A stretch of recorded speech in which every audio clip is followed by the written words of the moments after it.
Pues muy buenas tardes a todas y todos. Les damos la bienvenida a esta presentación, esta primera presentación pública de seguramente muchas que habrá de este libro fundamental, ya lo decía el propio Jesús a propósito de la obra que presentamos la semana pasada, una obra de rabiosa actualidad, una teoría de la discriminación, una obra publicada por la Universidad Autónoma Metropolitana Iztapalapa durante este año 2023. En esta universidad, en el Departamento de Filosofía, se desempeña nuestro autor como profesor investigador. Da mucho gusto ver a tanta gente tan querida y tan partícipe de todo este cúmulo de conocimientos e instituciones en contra de la discriminación, del cual sin duda Jesús es un referente ineludible. Tengo que decir, antes de hacer muy rápido una presentación de nuestras y nuestros ponentes, que esta obra, Una teoría de la discriminación, creo es una obra que sintetiza un trabajo de conceptualización y argumentación sobre la desigualdad que se ha construido durante los últimos 20 años de la trayectoria académica de Jesús y que coinciden con los años de la institucionalidad de la no discriminación en nuestro país. Es una obra que sin duda será referencia, bueno, este libro, pero en general la obra de Jesús ya es una referencia en el campo académico y en la formulación de proyectos de política pública sobre no discriminación, y diría yo, parafraseando al clásico, que el día de hoy los estudios de discriminación en México deben explicar en qué sentido siguen a Jesús Rodríguez o explicar por qué no lo hacen.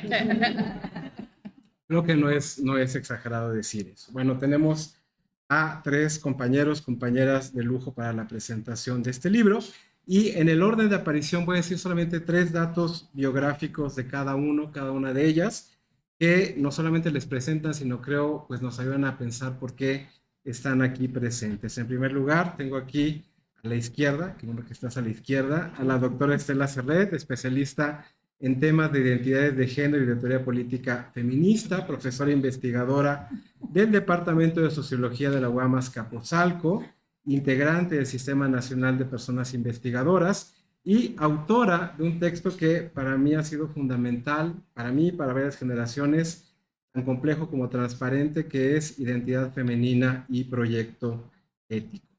También tenemos acá a nuestro colega, a Ricardo Rafael.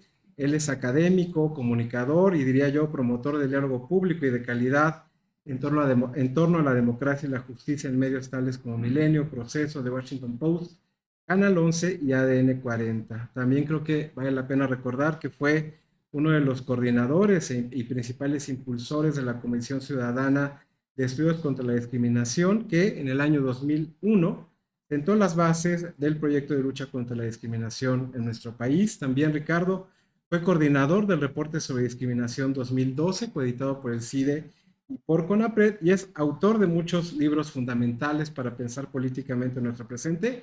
Yo solamente voy a citar los 3 que más me gustan, que son El Mi Reinato, El Otro México y esa novela fundamental, dura y hermosa que es Hijo de la Guerra.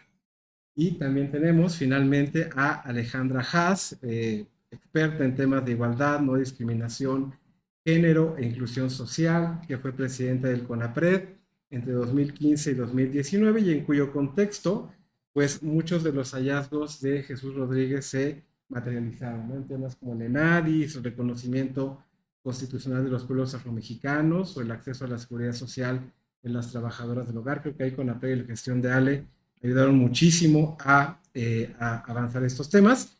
Ella es autora de artículos y textos especializados, particularmente menciono el último, el más reciente, perdón, que es Le Decían el Chino, editado por Conaculta en 2019, y también autora de una frase que no nos cansamos de repetir, que es: para quien está acostumbrado al privilegio, la igualdad se siente como una opresión. Alejandra actualmente es directora de Oxfam México y es una entusiasta promotora de la redistribución fiscal y los gravámenes al gran capital.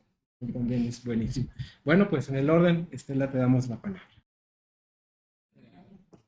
Me salieron con la novedad de que yo iba a iniciar cuando yo pensaba que iba a estar al final. Entonces creo que voy a darle un giro distinto a la presentación que iba a hacer, y en lugar de leer las notas que traía escritas, voy a invitar a quienes están aquí presentes a leer, a comprar en primer lugar el maravilloso libro de Jesús Rodríguez Cepeda, Una teoría de la discriminación. Y además a leerlo.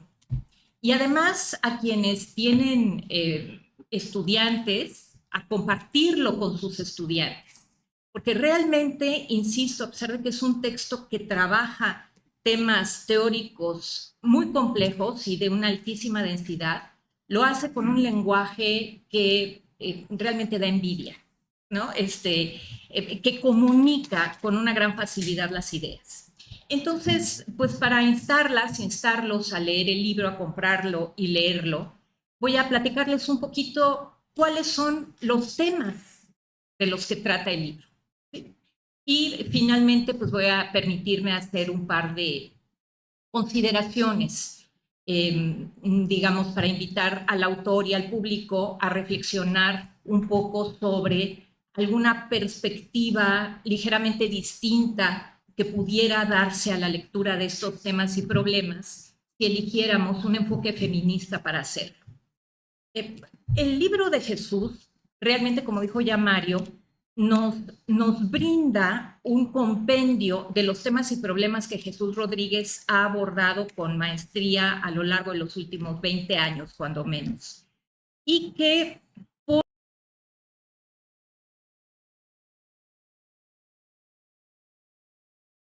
filosofía política de nuestros días. Muchos de estos debates están aquí compendiados y por eso creo que es un libro excelente para quien desee dar cuenta del conjunto de tales debates. Desde luego el libro abre con pues, aquello que da nombre a la obra, que es la explicación por parte del autor acerca de cómo piensa Jesús Rodríguez Cepeda una teoría de la discriminación.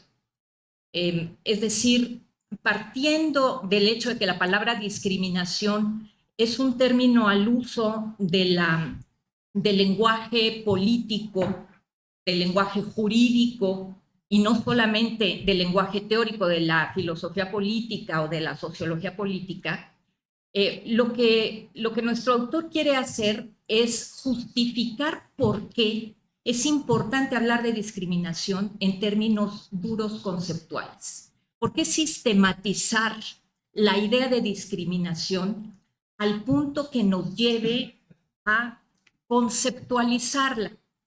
Jesús Rodríguez nos dice en su primer capítulo, cuando está abordando este problema, que justamente los temas relativos a la teoría de la discriminación son el resultado de la manera como los grandes movimientos sociales han llevado a la escena política los temas urgentes de la agenda pública.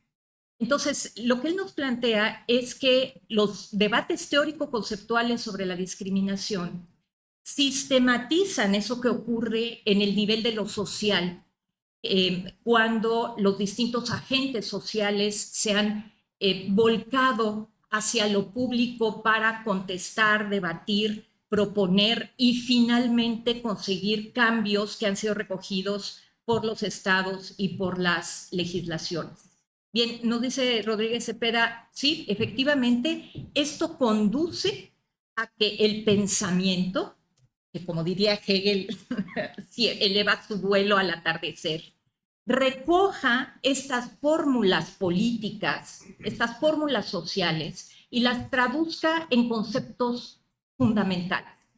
Y Jesús está convencido de que uno de esos conceptos nodales es el concepto de discriminación.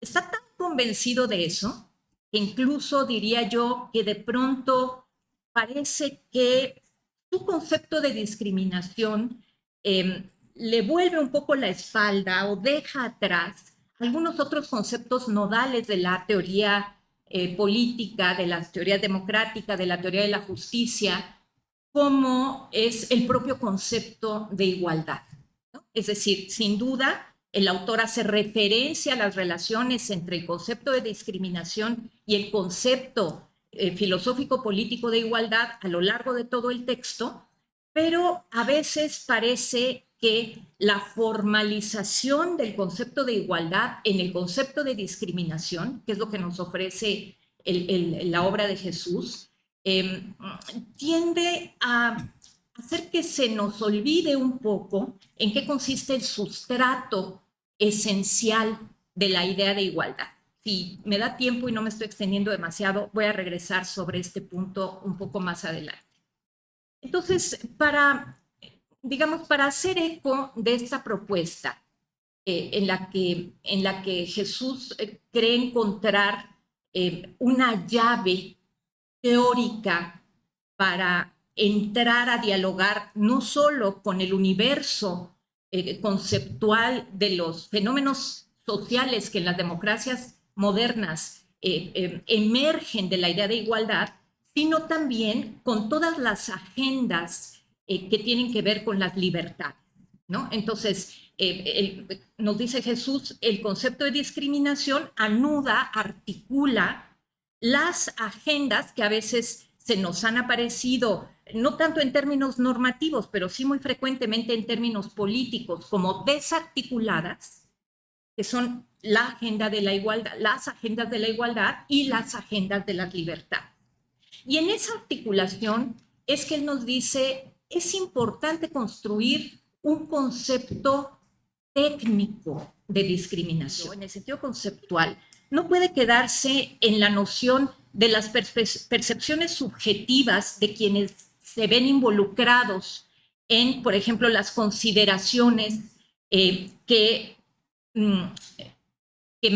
menosprecian a determinados grupos y sujetos, sino hay que apuntar a los efectos en el hecho de que la discriminación produce consecuencias porque conculca derechos fundamentales de aquellas personas que son discriminadas. Entonces, no tiene que ver solamente con la mirada vejatoria, sino que tenemos que poner el énfasis en cómo esa mirada vejatoria en realidad produce consecuencias de conculcación de derechos fundamentales y derechos humanos.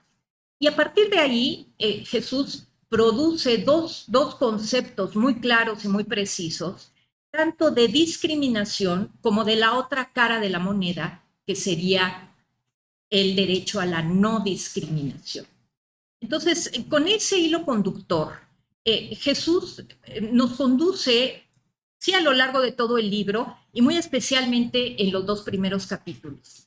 Su segundo capítulo es muy interesante y creo que también para quienes se quieren introducir en los temas de teoría de la democracia, porque Jesús nos dice, bueno, la discriminación y el derecho a la no discriminación son temas fundamentales para dar cuenta de por qué las democracias modernas tienen un carácter específico que las diferencia de otras fórmulas, y él se centra específicamente en la democracia ateniense, que pues contienen algunos principios normativos coincidentes con los de las democracias modernas, pero que justamente carecen de este cariz específico, que es el impulso al derecho a la no discriminación para lograr un trato igual entre todas las personas.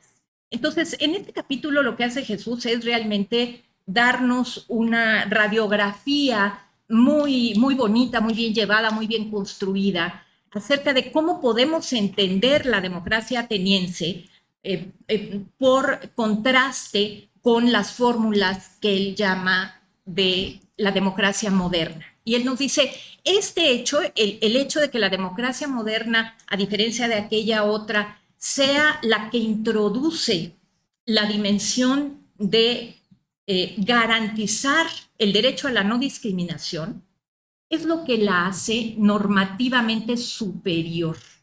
Y esto a mí me gusta muchísimo porque nos da cuenta de cómo Rodríguez Cepeda se afirma en esta tradición que abraza el antirrelativismo ético, ¿no? Sí, podemos dar cuenta objetivamente de que hay una superioridad normativa en la democracia contemporánea. Entonces, bueno, tenemos esos debates ahí. Otros debates fundamentales, pues tienen que ver con quienes, bueno, se han acercado a la teoría. Ya me pasé muchísimo, ¿verdad, moderador? Tú párame. Otros 5 minutos. Ok, me voy a apurar. El tema es, bueno, Rawls. El análisis crítico que hace Jesús Rodríguez Cepeda a la obra de Rawls no es nuevo. Ya lo conocemos, estoy segura de que quienes se hayan acercado a la filosofía política conocen ya el enfoque crítico que hace Jesús Rodríguez, que tiene Jesús Rodríguez sobre la obra de Rawls. Pero es muy interesante ver cómo está actualizado en este libro, este enfoque crítico, donde Jesús Rodríguez recupera la mirada de autoras como Martha Nussbaum, como Susan Moller-Okin, etcétera, para indicar esto que Rawls reconoce como una omisión, pero dice no como un error, caray, de veras, que es no tomar en cuenta para construir su idea del velo de la ignorancia y de las bases fundamentales para la teoría de la justicia, sino las desigualdades sociales. E ignorar, en cambio, aquellas otras desigualdades que obedecen a fórmulas simbólicas y culturales. Bueno, la manera en que Jesús nos redacta esta crítica a Rawls sin dejar de recuperar la esencia de las formulaciones del autor de la teoría de la justicia, realmente creo que ya es paradigmática, entonces no se la pierdan. Pero hay otros temas que están aquí en el libro y que voy a mencionar rapidito, que tienen que ver, por supuesto, con una radiografía de nuevo de los problemas y los debates que nos ofrecen las propuestas de la acción afirmativa.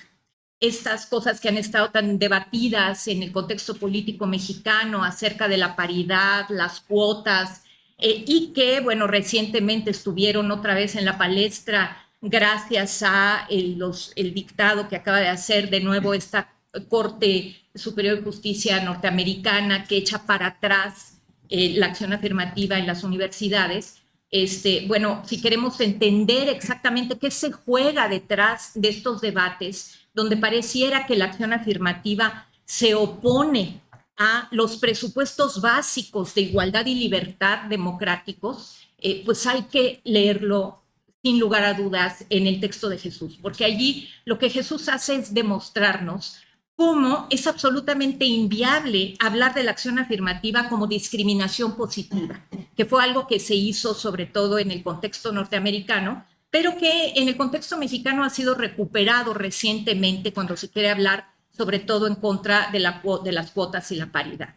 Entonces, ¿qué es lo que indica que la acción afirmativa apunta justamente hacia el fortalecimiento de una agenda democrática igualitaria?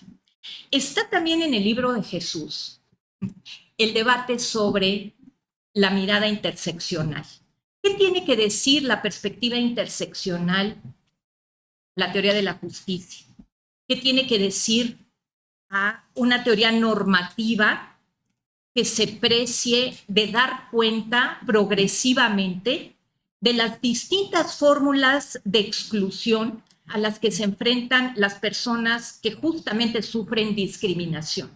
Bueno, Jesús hace un análisis muy interesante donde debate con las aportaciones normativas, pero también con los postulados epistémicos de la propuesta interseccional, sin dejar de hacer señalamientos críticos muy importantes y sin dejar, por otro lado, de reconocer algunas de las virtualidades y potencialidades de esta perspectiva.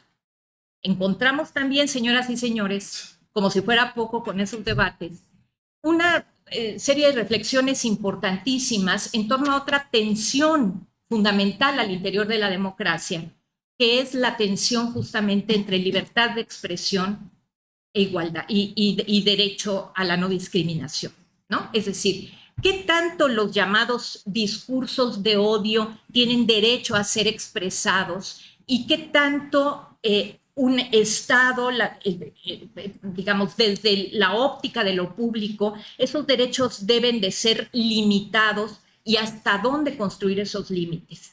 Bueno, la respuesta la tienen ustedes en este bonito libro. No dejen de leerlo. ¿Usted creía que había acabado? No. Okay. Me quedo al final. Me falta una parte que es la mejor, pero para el final se la digo a Jesús. Gracias. Muchísimas gracias, querida Estela. Ricardo, te damos la palabra. ¿No quieres hacerlo de una vez? Una vez, Estela. Una vez. Es que la parte que más me gustó del libro fue la última. Y es aquella donde Jesús nos habla de por qué la discriminación tiene un carácter estructural. Y aquí, bueno, hecha a mano de sus amplios conocimientos sobre Levi-Strauss, y se pone un poquito transdisciplinario, se sale un poquito del ámbito normativo para explicarnos cómo es que la discriminación es resultado de fórmulas que se entretejen simbólicamente y que configuran la estructura misma de la cultura en las sociedades. Y cómo esto, que constituye la dificultad más importante para combatir con las distintas fórmulas de discriminación, al mismo tiempo nos puede proporcionar claves para desarticularla. Ahora sí, ya terminé. Muchas gracias. Gracias.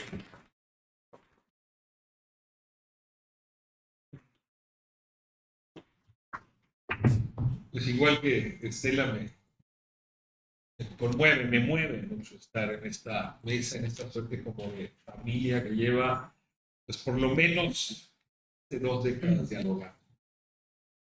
Muchas de las veces, por cierto, emplazados por el propio Jesús. Ha sido anfitrión más de una ocasión de esta conversación, provocador, contenedor, trazador de margen. En fin, muchas gracias por invitarme a este espacio con Mario, con Estela, con todos ustedes. Y desde luego, Jesús, pues muchas gracias por entregar este libro que más o menos veníamos esperándolo desde la misma data en que empezamos a conversar. Y sí, la sensación que uno tiene con este texto cuando lo va leyendo, que en realidad es ir no replicando, pero sí reinterpretando conversaciones de otros momentos, en su actualización, en fin, en sus coincidencias, y voy a subrayarlo, y también en sus diferencias. No habría diálogo que construya esta discusión. Este texto, desde su título, genera una primera discusión. Yo no estoy seguro si es una teoría de la discriminación o es una teoría de la no discriminación. Y supongo que hay una discusión editorial más que conceptual aquí. Pero en efecto es, en este sentido, un texto que va abordando eso que Jesús, el hermano Hannah Arendt, llama ese derecho llave, no discriminar, o no decisiones que la economía pudo tomar, que la antropología, que la política pública. Y en ese sentido, cuando Jesús emprende esta tarea ingratísima de tratar de definir la discriminación y sobre todo la no discriminación, tiene que hacerlo desde distintos balcones, intentando construir una definición que pueda dialogar con esos otros campos. Es una tarea inagotable y fatigosísima. Ciertamente es un libro que se acerca más a las definiciones o al balcón de la filosofía política y el derecho, me atrevo a decir, que al de la economía, ¿no? O incluso de la sociología con respecto a los movimientos sociales. Imposible abarcarlas todas, pero el propio Jesús lo advierte desde el principio. Definir la discriminación o la no discriminación requiere de un ejercicio multidisciplinar que el libro logra en más de un sentido, sobre todo asumiendo la enorme batalla que se da desde la construcción de la definición. Batallas grandes se han dado sobre el concepto de democracia, sobre el concepto de igualdad. ¿Por qué no se iba a dar sobre el concepto de discriminación? Y en este sentido, esta batalla está en el libro, basta ver la bibliografía para ver a quién invisibilizó, a quién le dio voz, dónde hay más cuerpo doctrinario, dónde lo hay menor. Y en este sentido es donde una teoría de este tamaño, bastante bien elaborada y bastante bien construida, se queda, en efecto, como libro abierto. Sin embargo, a partir del libro se trazan varias de las líneas pendientes de discusión. Déjenme centrarme en algunos de los conceptos claves que son fundacionales para el aprendizaje de este cuerpo de conocimientos, y un poco como decía Estela, incluso para dar clases, para compartir el conocimiento con quien se vaya acercando al campo, simplemente como ayuda de memoria y para que no lo perdamos de vista. Decía yo hace un momento, desde luego, la idea del concepto llave que permite, en efecto, la igualación en el ejercicio de otros derechos. Es decir, sin combate a la discriminación, se produce una desigualdad a la hora de ejercer la libertad de expresión, el acceso a la salud, el acceso a la educación.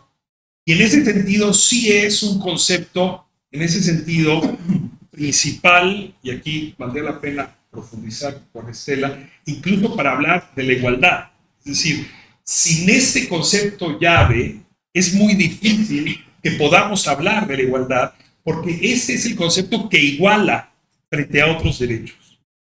Y en ese sentido sí se nos vuelve principalísimo. Ahora regresaré al tema, pero por eso se entiende cómo el desarrollo conceptual de la democracia contemporánea, en efecto, como dice Jesús, arranca con una discusión justamente a propósito de la desigualdad de trato y en ese sentido de la discriminación.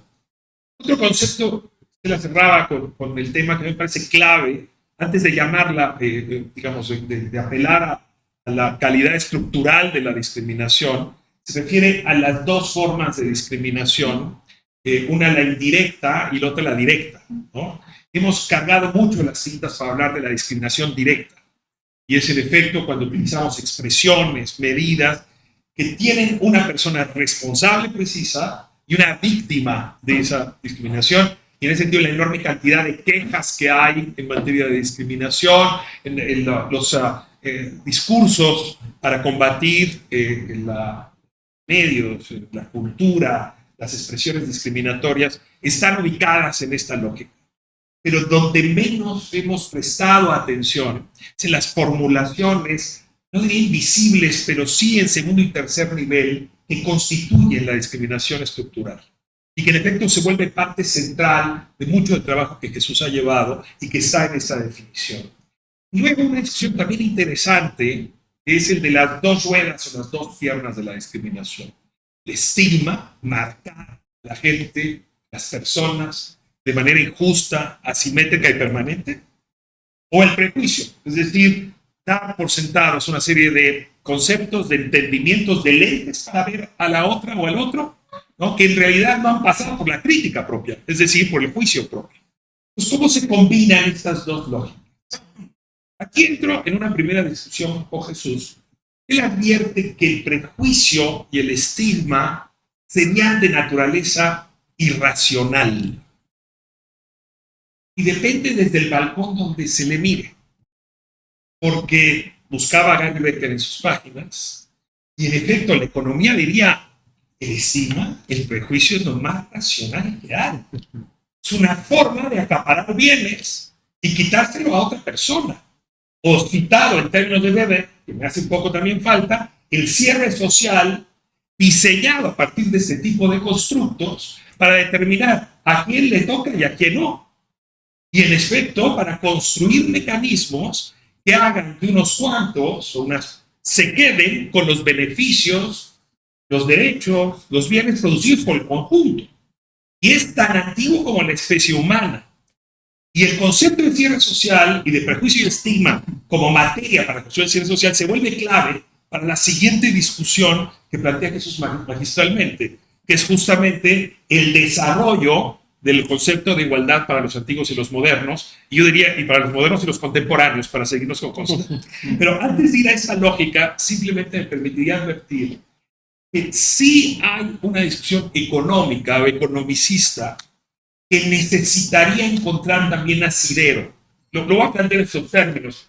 Como Amartya Sen le dio respuesta a Rawls, falta ese desarrollo más económico que hoy cuenta, pues gracias a los instrumentos que se han desarrollado, Alejandra no me dejará mentir, de medición, de cuantificación del daño, que lo cuenta Jesús, en fin, de las afectaciones que una sociedad tiene en su conjunto cuando discrimina, de los mecanismos falsos de protección que acaban dañando al conjunto por el beneficio de unos cuantos, que podrían avanzar hacia una teoría económica de la discriminación, y que yo creo que a partir de ese texto se plantea con bastante buena tendencia para abordarlo. Ahora, en esta misma lógica viene el otro anuncio, no sé cómo voy. Todo bien. Esta discusión, que siempre es muy sabrosa de constar, pues sí, de advertir que pues, es cierto que no somos lo mismo, y sobre todo aquellos griegos y los que somos ahora, tenemos una distancia grande. Porque en efecto, pues en aquella democracia idílica, hasta que funcionaba mano alzada, no estaban incluidas los esclavos, los idiotas, las mujeres, ¿no? Los niños, en fin, padres, familias y algunos cuantos. Si uno trabajaba con las manos o con los pies, a menos que fuera guerrero, no cabía en el ágora. Y en ese sentido, desde luego, discutir la evolución del término de igualdad, pues nos alcanza hasta nuestros días, ¿no? Es decir, los padres fundadores, y lo digo en tono patriarcal, de la Unión Americana, padres, ¿no? En efecto, dejaron a la población afrodescendiente fuera por lo menos un siglo, ¿no? Y desde luego, como diría en su cita de Stuart Mill, y a la otra población, las mujeres, también fuera. Entonces, retomo la idea de cierre social. ¿Qué es lo que va ocurriendo en esta evolución de los antiguos a los modernos y a los contemporáneos, o a las contemporáneas? Es cómo se va abriendo el cierre social, en efecto, para tener acceso a esos derechos a los que hacíamos referencia. Y ahí es donde sí me parece que hay un diálogo muy interesante, donde, y yo coincido con Estela y paso al siguiente tema, no pudiendo tener esta conversación, y ahí sí coincido con Oli, sin Rawls en la mesa, no hay manera de salvarlo. En efecto, no fue una omisión fue un error, y es difícil negar que es un error cargado de un mapa cultural. Entiendo que desde la filosofía política debe ser muy difícil en ese diálogo, pero a lo mejor, en efecto, el rebasamiento que logra Jesús o la trascendencia sobre Rawls es porque cita muy pronto a Kimblica, que es el primero que le dio el pase de salida. No los enredo aquí con más discusión, pero creo que hace muy bien Jesús en decir, bueno, Rawls dijo esto, pero miren todo lo que se ha escrito para salvar a San John, ¿no? Y lo en fin, decir, se me pasó a hablar de raza y de género. Ya en esos años, ¿no? A ver, Gary Becker acaba de ganar el premio Nobel, justamente hablando de este tema desde el lado de la economía, ¿no? Entonces, para ponerlo en estos términos.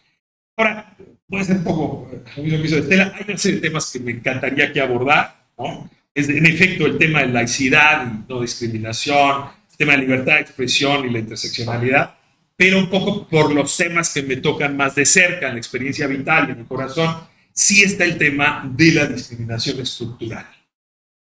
Y aquí sí me parece que el campo todavía es prácticamente página en blanco. Hoy sabemos y asumimos que hay discriminación indirecta. Que se mapas culturales, institucionales que hacen que haya actos injustos, asimétricos y sistemáticos. Aquí tenemos claro que no hay velo de la ignorancia que pueda resolver ese problema. Y que en efecto la intervención de la política pública, del Estado y de las leyes son claves. Eso ya lo sabemos. Y sabemos también que podemos medir cuándo esas intervenciones son exitosas y cuándo no. Saberlo no significa que tengamos hoy una batería de políticas públicas dirigidas.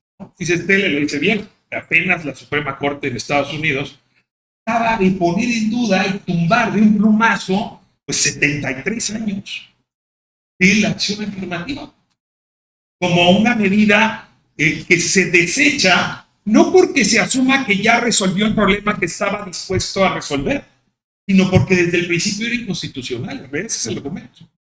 Pero hay que ir a un tema más actual mexicano. Toda la política del cuidado, por ejemplo, ¿no? Que en nuestro país merece voz muy potente, pero cero presupuesto. ¿Se puede establecer una política del cuidado sin presupuesto? ¿Se puede, digamos, cantar como le hacía David en la Biblia, ¿no? O echar rollos como harían mis hijos, si no hay dinero, si no hay leyes, si no hay sanciones?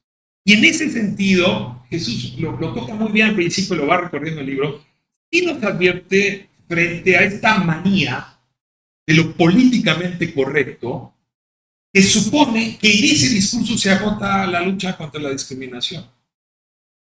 Me acuerdo muy bien, y aquí estamos Jesús yo ya en las conversaciones cuando eso ocurrió, cuando el gobierno de Vicente Fox le contestó a la ONU, en México no había racismo. Que había clasismo, pero racismo no había. Les parece abominable ese discurso, ¿verdad? ¿Qué tal si les digo que en México ya se acabó la discriminación porque tenemos un gobierno que no discrimina? Idéntico. Basta decir que yo ya triunfé políticamente para decir mágicamente desapareció la discriminación. Y la discriminación estructural. Y lo que estamos viendo todos los días. Y la falta de regulaciones y de leyes, en fin. Creo que ahí es donde este texto se vuelve pieza clave de la agenda que viene, ¿no? Agenda inagotable como el libro, y que va a requerir, pues ahora además, enfrentarnos a la versión de que todo está resuelto y que llegamos al fin de la historia y no hay nada más que discutir, cuando sabemos en toda sinceridad que la tarea es inacabable. Jesús, muchas felicidades, muchas gracias por este texto, muchas gracias por esta conversación en la que nos...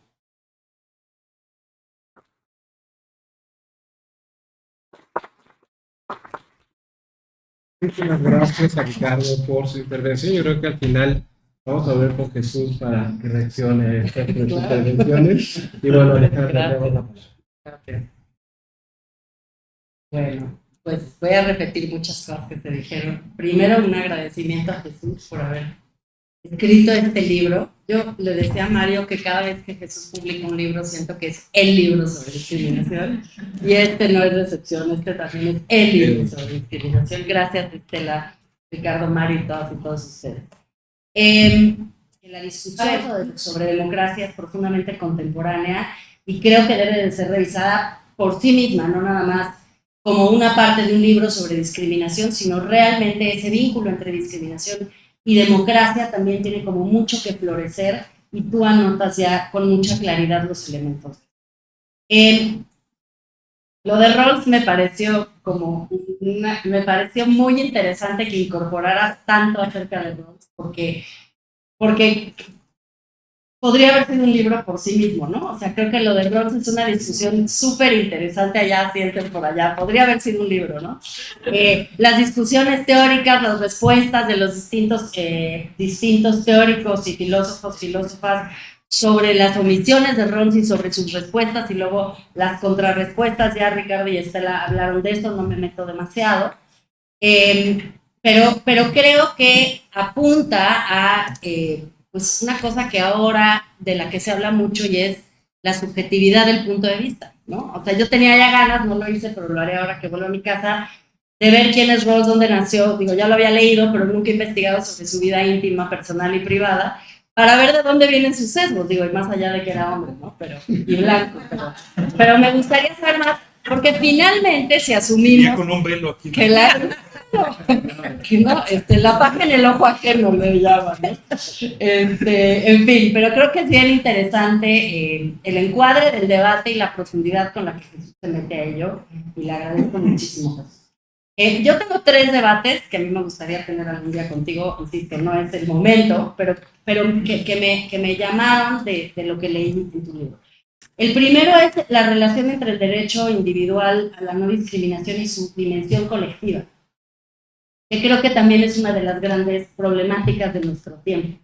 Y yo me pregunto, yo lo que entendí, y nunca sé bien con Jesús, yo tuve algunos años el privilegio de hablarle casi diario, a consultarle casi todo, entonces estoy muy acostumbrada a que leo lo que escribe y luego le marco y le digo, pero no lo pude hacer ahora, entonces lo haré, pero yo me pregunto, o sea, lo que yo entendí de lo que escribiste es que aunque la discriminación se entiende como un fenómeno colectivo, y en eso no hay duda, su concreción jurídica es eminentemente individual, y aunque tiene un reconocimiento de derechos colectivos, su principal y primer defensa es en el ámbito individual. Y yo me pregunto, Jesús, si no hay en el enorme desafío que estamos viviendo a nivel planetario, con una incluso amenaza existencial de la vida en la Tierra, de la vida humana, las cucarachas parece que no están amenazadas, pero el resto sí, si no es un momento para cuestionar, ¿no? Si ese núcleo principal de defensa individual es el abordaje que nos va a sacar de apuros. Y yo entiendo perfecto que le tenemos como mucho apego y lealtad a la expresión de los derechos individuales, pero también los veo en crisis y no veo que estén logrando resolver uno por uno las situaciones colectivas que estamos viviendo. Entonces, esa sería como mi primera pregunta y mi primer eje de debate contigo, de saber si esto, aunque puede ser cierto en la teoría que hasta ahora se ha desarrollado, si no es algo que habría que cuestionar y que preguntarse si no está superado. La segunda cosa que me encantaría discutir es el asunto de las acciones afirmativas. Como dijo Estela, Jesús recorre los debates antiguos y contemporáneos, muy recientes, ya también se dijo de la decisión de la Corte de hace un par de días, pero yo también me pregunto, y eso lo digo más por la experiencia pues, que he tenido en relación con las medidas gubernamentales y la tergiversación a través de los términos, ¿qué hacemos cuando las acciones afirmativas se convierten en servicios públicos de mala calidad para los que menos tienen? El ejemplo que me venía es el ejemplo de las guarderías en el IMSS. Una y otra vez la respuesta del IMSS fue, ya se debatió y ahora parece que estamos en otra era, ya veremos, pero la discusión con el IMSS es que la guardería fue una medida de acción afirmativa para las mujeres trabajadoras. Por eso hay pocas, por eso están mal financiadas y por eso no alcanzan. O sea, da las gracias de que pusimos guarderías porque la idea era no ponerlo. Lo mismo pasa con las universidades interculturales, ¿no? O sea, son universidades que reciben mucho menos presupuesto que las universidades públicas que no son interculturales, financiadas, que no tienen la infraestructura y que no tienen los servicios y los planes académicos. Y la respuesta cuando uno lo cuestiona es que es una medida de acción afirmativa. Entonces, creo que hay otro lado del debate. Está el lado del debate, digamos, clásico de si funcionan o no funcionan y si terminan siendo una injusticia o no, etcétera, que es como el debate de siempre. Pero creo que también puede haber un debate de cómo el Estado contemporáneo se apropia de ciertos términos que se deberían de utilizar para el combate a la discriminación y los convierte en justificación para tener peores servicios para los comunidades. Es una preocupación que me surge y que no sé si la podemos incorporar. Claro, igual podemos discutir el hecho de que están hechas del principio mal, porque no tienen todo el análisis y no recorren todos los pasos que una medida de acción afirmativa tiene que tener, incluida la temporalidad. Pero también o sea, hay un punto en el cual, si nos pasa como a Rod, que siempre hay que asumir que empezamos entendiendo y sabiendo menos de lo que luego vamos sabiendo con el tiempo, necesitaríamos pensar que las acciones afirmativas a veces tienden a desaparecer o a veces como la paridad deberían de establecerse como medidas permanentes y cuándo dan ese salto cualitativo. Y finalmente el tercer debate que a mí me evoca es el debate sobre, pues ya lo dijeron, el capítulo de discriminación estructural es bien interesante, pero creo que dialoga mucho con el de interseccionalidad y el tema de las coaliciones, ¿no? O sea, cuando habla Jesús en el capítulo sobre interseccionalidad, lo que dice es como que evoca estos debates entre qué hacemos, ¿no? Estas son agendas no individuales, agendas grupales segmentadas en categorías que no dialogan entre sí, o cómo dialogan esas con otras, ¿no? Cómo dialoga una persona que tiene 3 razones para ser discriminada con una que solo tiene 2, ¿no? ¿Cómo hacemos para reconciliar o para dejar de señalar, o para identificar quiénes son las personas más discriminadas y cómo hacer las atribuciones que reclama la justicia?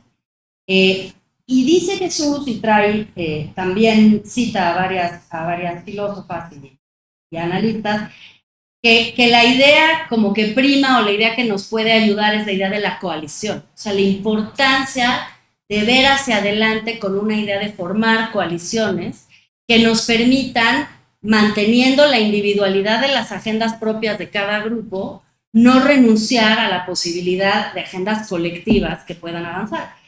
Y en ese sentido, yo pensaba justamente en el tema de la discriminación estructural, y si no es la respuesta a la enorme problemática que plantea la discriminación estructural, precisamente primero esta posibilidad de que una coalición, que tan difícil es en nuestros días, pero que tanto reclama la realidad, y por otro lado, también algo que creo que subyace a todo el libro, pero que no necesariamente está dicho explícitamente, que es ¿qué papel juega el cambio cultural? ¿No? Y creo que me viene el tema de la acción afirmativa y de la pérdida enorme de hace 2 días, de cómo sí nos vamos acostumbrando a ciertos discursos discriminatorios que pensamos que habían estado deslegitimados, que vuelven a despertar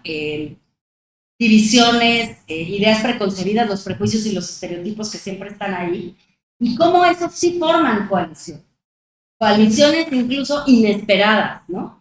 Y esto me lleva al último tema, que esto ya no es necesariamente un debate, pero sí un pedido, que yo sé que te resistes, Jesús, pero me gustaría pedírtelo como un favor personal. Y es como que pudieras escribir más sobre privilegios o sobre quién gana con la discriminación. Porque yo creo que tú haces algo que a mí me parece muy responsable políticamente y siempre lo has hecho, que es cuidas de no polarizar. Creo que, o sea, se ve en el libro que estás buscando construir a partir de la identificación de los problemas y a partir de las ausencias o de los sistemas que complican el acceso a los derechos, identificas, por supuesto, todo, pero no señalas en esas relaciones desiguales de poder quién gana y quién se queda con el privilegio. Y yo creo que aunque aprecio mucho tu responsabilidad política, también me gustaría mucho saber profundamente dónde estás parado respecto de esos grupos que viven con los privilegios, que concentran el poder y que se ocupan de que la discriminación estructural sea el sistema que se perpetúe.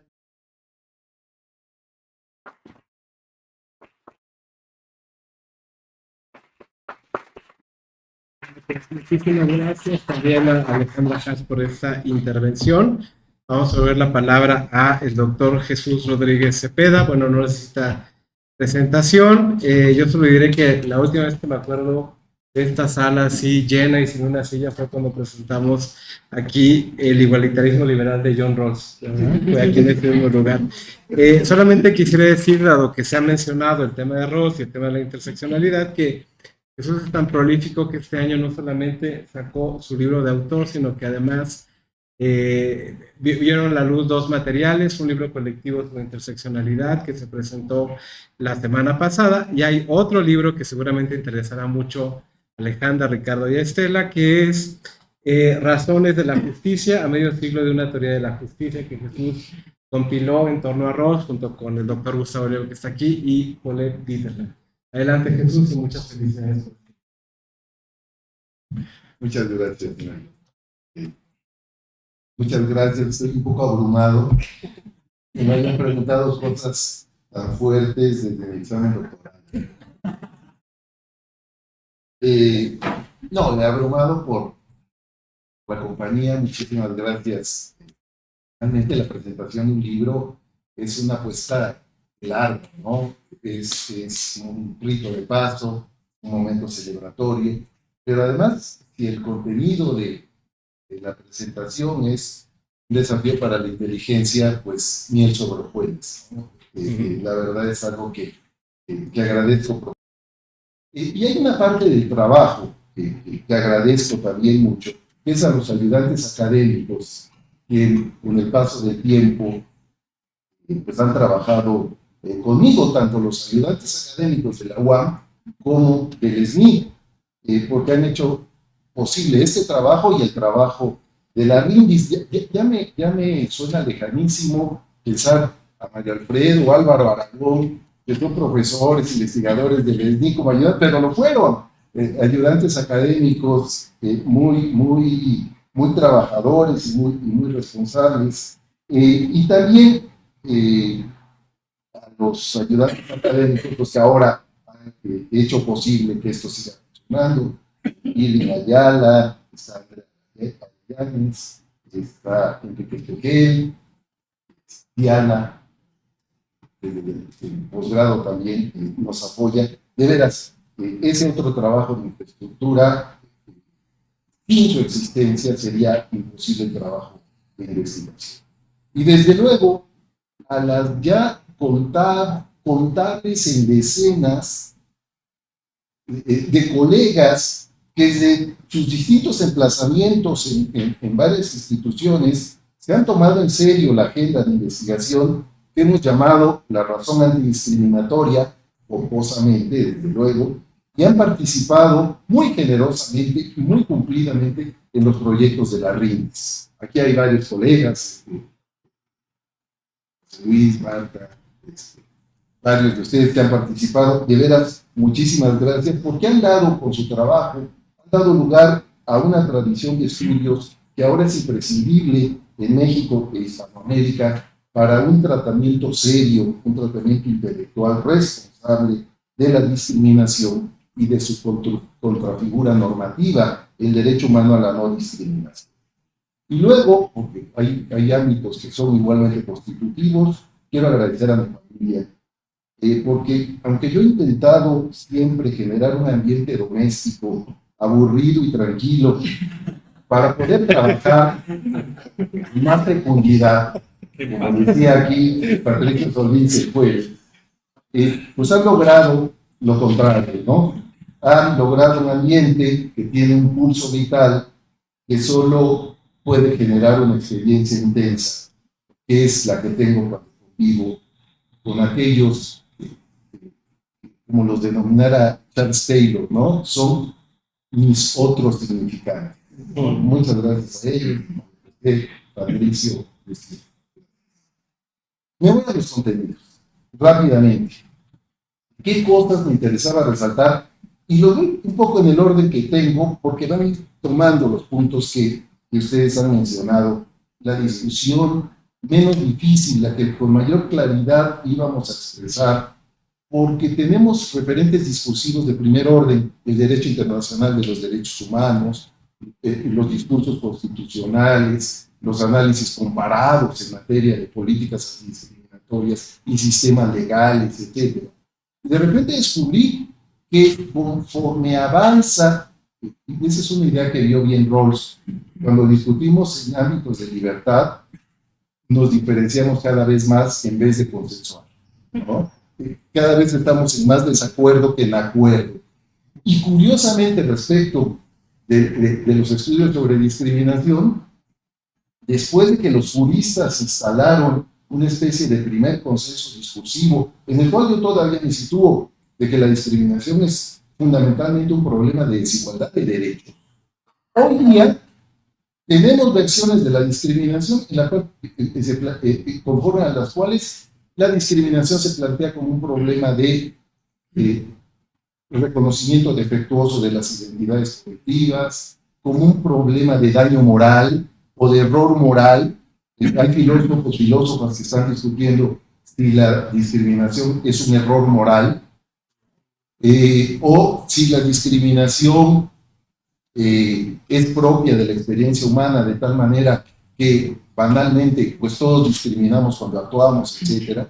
Y en realidad por eso era necesario, en mi opinión, incluir una conceptualización de los conceptos de discriminación y no discriminación.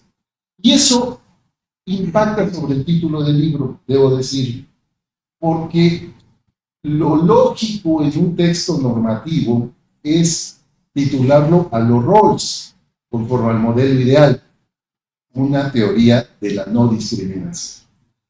En primer lugar, es un título más feo, porque poner en negativo el valor que nos interesa defender desluce el propio texto. Pero eso es lo de menos. A mí en esta discusión me gusta mucho el enfoque de la justicia que ha construido Amartya Sen. Y Amartya Sen dice que cuando hablamos de justicia es un error de aproximación el que partamos del modelo ideal, del modelo arquimédico, para que luego contrastemos si efectivamente los procesos sociales se pueden acercar al modelo preestablecido. Por lo tanto, en el lenguaje de Sen, para construir una idea de la justicia debemos partir de las evidencias y desafíos de la injusticia. Desde luego Rawls hubiera dicho que eso se llama posición intuicionista y que no se sostiene en una buena filosofía política, como buen científico social, Amartya Sen puede defender su punto de vista sin el arreglo conceptual de la filosofía política. Pero esa es un poco la idea. Me interesa la evidencia de la discriminación, el daño que produce la discriminación y por lo tanto, a partir de ello, justificar conceptualmente el principio y derecho de no discriminación. Y aquí es donde me interesó buscar lo que llamamos la definición técnica, en la que, a diferencia, por ejemplo, de los discursos de la tradición jurídica, traté de encontrar los móviles o motores, lo dijiste mejor, Las piernas. las piernas, los elementos que mueven los procesos de discriminación, y por eso me acerqué a dos largas tradiciones que, por cierto, la psicología social ha estudiado muy bien, que son los estudios de estigmatización y de construcción del prejuicio. Y yo creo que no lo formulé bien, pero yo hago una crítica de la idea del prejuicio como mera equivocación racional, como error intelectual. Creo que ahí los conservadores, no los de aquí, Edmund Burke, ¿no? Edmund Burke, o el momento conservador, que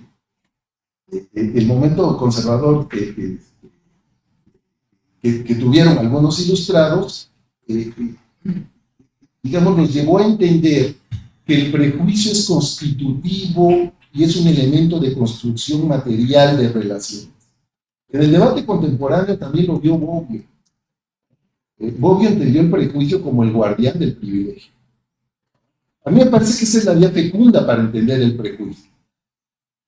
Y es aún más fecundo plantearlo en el terreno de la filosofía.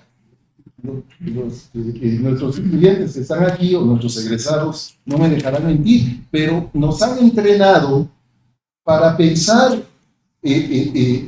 con modelos ilustrados. Es decir, como si todo fuera un problema de demostrar la verdad o el error de los problemas o argumentos que se nos presentan.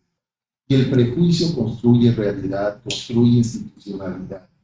Y aunque el sujeto racionalmente tenga claro que el prejuicio patriarcal o el prejuicio homofóbico son racionalmente sostenibles, puede sostenerlos y hasta defenderlos porque preservan el privilegio con el que viven. Bueno, por ahí iba la tercera. Otros puntos, ya no voy a no extenderme demasiado, otros puntos que me interesaba resaltar tienen que ver, por ejemplo, con la combinación de una teoría de la discriminación con una teoría de la democracia. Lo planteo solo de manera muy esquemática. La visión convencional de los proyectos de no discriminación entienden la no discriminación como un elemento derivativo de una buena democracia. Una buena democracia construye un marco de no discriminación. Iguala derechos, compensa desigualdades, equilibra posiciones y reduce privilegios, ¿no? Pero es que el principio de no discriminación es mucho más, es una clave explicativa para entender el proceso histórico de construcción de la democracia moderna, ¿no? Permite, es decir, la democracia moderna es un proceso de superación de interdicciones.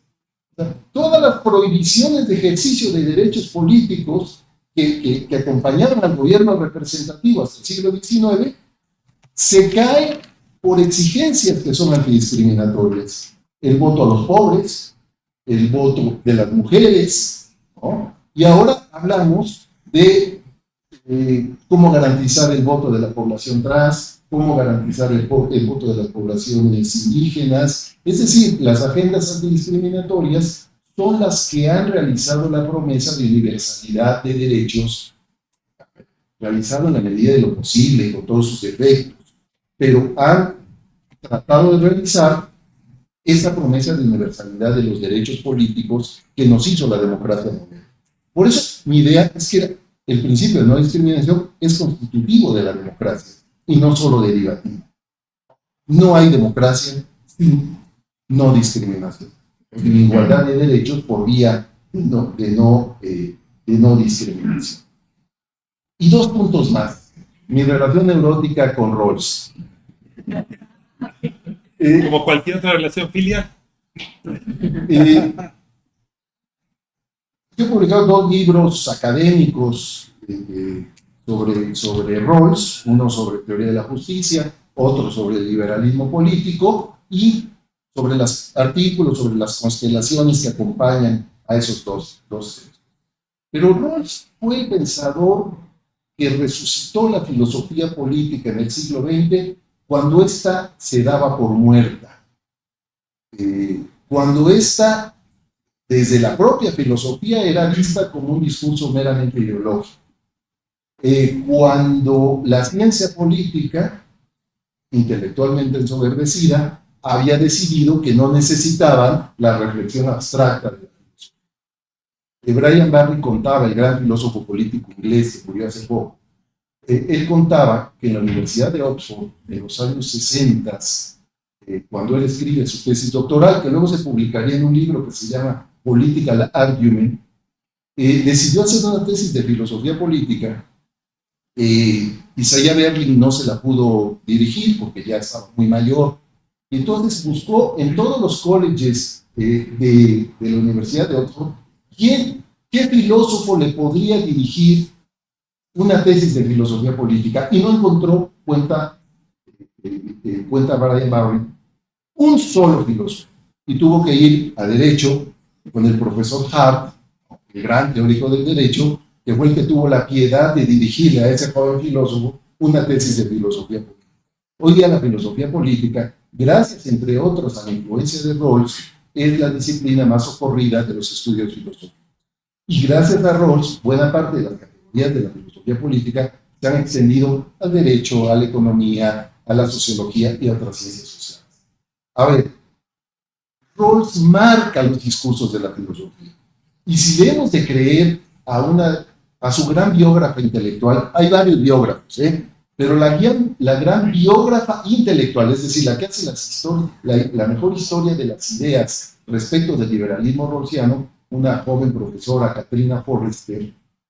Rawls, a finales de los años 50, tenía completa su teoría de la justicia y la preservó en ámbar durante la década de los 60, para publicarla intacta a inicios de los 80. Así que se perdió porque digamos que cerró la teoría, se perdió el movimiento de los derechos civiles. Fue incapaz de reconocerlo. Por eso en Rawls siempre hay esta tensión de decir, sí, tengo presente la raza, el sexo, etc. Yo traté de ir más allá del señalamiento de esto. La famosa frase de Rawls es: en efecto, en mi teoría de la justicia no están presentes los temas de raza y sexo. Esto es una omisión, pero una omisión no es un error. Escribe. Lo que trato de mostrar es que es un profundo error histórico que, además, dada la influencia de Rawls en la filosofía académica contemporánea, distrajo la atención de los filósofos y las filósofas académicas respecto de los problemas de discriminación. De allí que haya sido vista la filosofía antidiscriminatoria como una disciplina secundaria. Entonces, cuando empezamos a trabajar en filosofía sobre estos temas, faltaba un colega que nos decía, bueno, está muy interesante, pero la verdadera desigualdad es la explotación económica, Así que deberías hacer cosas más serias, ¿no? Eso ya lo vio Marx en el siglo XIX, son temas resueltos, así que ¿por qué andar indagando? Entonces, el analizar a Rawls en esta perspectiva también tiene que ver con la necesidad de reivindicar estas agendas como agendas de primer orden y de valor intelectual para la propia filosofía política. Yo creo que se ha ido ganando espacio, ¿no? Hoy día la filosofía política tiene representantes, pensadoras de gran calidad tratando temas de no discriminación. Pero hay un efecto cultural en la formación de una tradición específica que nubló nuestra vista académica sobre los problemas de igualdad y no discriminación en este registro. Y un último comentario sobre el cierre del libro. Yo iba a escribir Yo le escribí unas conclusiones. Pero lo que me di cuenta es que el lenguaje antidiscriminatorio que circula en la esfera pública se ha negado, se ha hecho cargo de una serie de adjetivos que les gusta mucho. Uno es interseccional y otro es estructural. Las políticas, las orientaciones, hasta los compromisos deben ser interseccionales y estructurales. Faltaba más. ¿Y qué hace la filosofía política? Pues hacemos evaluación de conceptos. Revisamos validez de argumentos. No hacemos viajes de estudios, no hacemos investigación empírica. La historia la usamos como plasmación de categorías, no como explicación en sí misma, etc. Y justo lo que he tratado de hacer es afinar algunos conceptos, interseccionalidad y esta cuestión del enfoque estructural. Por lo menos para darle más contenido a aquello de lo que hablamos con el tema de la, cuando usamos estos conceptos en la discusión pública. Luego, y ya como apunte final, yo creo que es la mala influencia de Gilberto Rincón Gallardo, pero en efecto, a veces no pongo el acento en las cuestiones que más pueden conducir al conflicto y trato de dejar un espacio donde podamos encontrarnos. Mi idea de la coalición para el debate interseccional creo que tiene justificación, pero en efecto, en gran medida va a contracorriente de algunas lecturas interseccionales que lo que dicen, los grupos se particularizan porque no son lo mismo las feministas blancas de la tercera ola que el feminismo negro, radicalizado, etc. Hay otras que sí, ¿no? Patricia Hill Collins lo que dice es que hay que hacer una coalición y retomar el lenguaje de derechos humanos. Pero siempre es un riesgo, ¿no? El tema del consenso, del espacio común, etc. Pero en particular, en mi definición teórica de discriminación, sí traté de resolver algo que el derecho dejaba pendiente, y que es, el derecho plantea la discriminación como una especie de carencia o privación en materia de derechos. ¿Qué es una persona discriminada? Una persona a la que le faltan derechos. Y por lo tanto, la tarea del Estado, como garante del derecho humano a la no discriminación, es darle eso que le falta. Es como si hubiera un hueco en las personas y en los grupos que lo llenamos con el contenido que le va a dar el Estado. Pero esa es una imagen equivocada completamente de cómo funciona el proceso de discriminación. Porque ese hueco en realidad tiene un chipote del otro lado, que es el privilegio. Es decir, las relaciones de discriminación son relaciones asimétricas de dominio, no relaciones de mera privación. No son privaciones discretas, no son privaciones que vayan por su cuenta. Están condicionadas por un sistema general de dominio y opresión. Y justamente a eso ayuda el enfoque estructural, a combatir el dominio. Ahora, yo creo que porque no encuentro otro espacio donde hacerlo, la política democrática es el espacio donde hay que luchar contra esto. No veo otro terreno en que se pueda, y tal vez ahí ceda, ¿no? a ciertas influencias, pero sí, desde luego, es una relación asimétrica de dominio que explica la naturaleza misma de la relación discriminatoria. No es las posiciones menos aventajadas, digamos, en materia de discriminación, no lo son de manera unilateral e independiente. Lo son porque están condicionadas por otra posición que obtiene un beneficio, que obtiene el privilegio de esa misma relación, o por varios grupos, porque no son necesariamente relaciones lineales, y por eso cuesta tanto trabajo desmontar, aun cuando seamos capaces de identificarlas y de racionalizarlas, pensarlas racionalmente, cuesta tanto trabajo desmontar las relaciones de discriminación, porque necesitamos desmontar las relaciones de dominio. Y la gente renuncia a muchas cosas, pero difícilmente los grupos renuncian voluntariamente a sus privilegios. Por eso la no discriminación tiene un núcleo duro contestatario, crítico. Digamos, no ofrece una solución pacífica, una buena aveniencia entre las partes, porque afirmar la no discriminación es reclamar que hay espacio que no le corresponde a los grupos.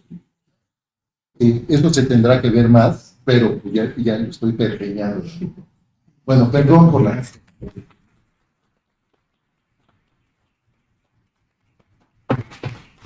Bueno, pues muchísimas gracias a Ricardo, Estela y Alejandra por esta presentación. Lo que hacemos con las publicaciones de las BINDIS es también facilitar el PDF para quienes quieran utilizarlo como trabajo académico.